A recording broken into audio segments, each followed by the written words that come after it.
দেশের ৩ অঞ্চলের ওপর দিয়ে ঘণ্টায় সর্বোচ্চ ৮০ কিলোমিটার বেগের ঝড়ের শঙ্কা প্রকাশ করেছে আবহাওয়া অধিদপ্তর। একই সঙ্গে বজ্রসহ বৃষ্টিও হতে পারে বলে ধারণা করা হচ্ছে। সোমবার সকালে দেশের অভ্যন্তরীণ নদীবন্দরগুলোর জন্য দেওয়া এক পূর্বাভাসে এসব তথ্য জানানো হয়।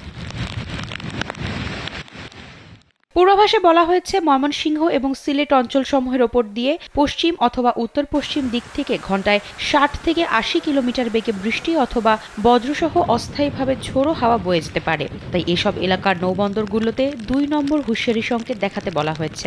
এদিকে আগামী ৭২ ঘণ্টার মধ্যে দেশের ওপর দিয়ে বজ্রপাত এবং বিচ্ছিন্নভাবে শিলাবৃষ্টিসহ কালবৈশাখী ঝড় বয়ে যেতে পারে বলেও জানানো হয়েছে।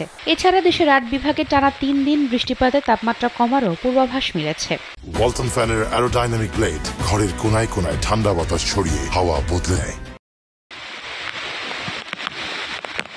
পূর্বাভাসে বলা হয়, ময়মনসিংহ ও সিলেট বিভাগের অধিকাংশ জায়গায়, ঢাকা ও চট্টগ্রাম বিভাগের অনেক জায়গায় এবং রংপুর, রাজশাহী, খুলনা ও বরিশাল বিভাগের কিছু কিছু জায়গায় অস্থায়ীভাবে দমকা অথবা ঝোড়ো হাওয়া সহ বৃষ্টি অথবা বজ্রসহ বৃষ্টি হতে পারে। সেই সঙ্গে কোথাও কোথাও বিক্ষিপ্তভাবে শিলাবৃষ্টি হতে পারে। ঢাকা, রাজশাহী, খুলনা ও বরিশাল বিভাগের ওপর দিয়ে মৃদু থেকে মাঝারি ধরনের তাপপ্রবাহ বয়ে যাচ্ছে এবং তা অধিকাংশ জায়গা থেকে প্রশমিত হতে পারে বলেও জানানো হয়েছে।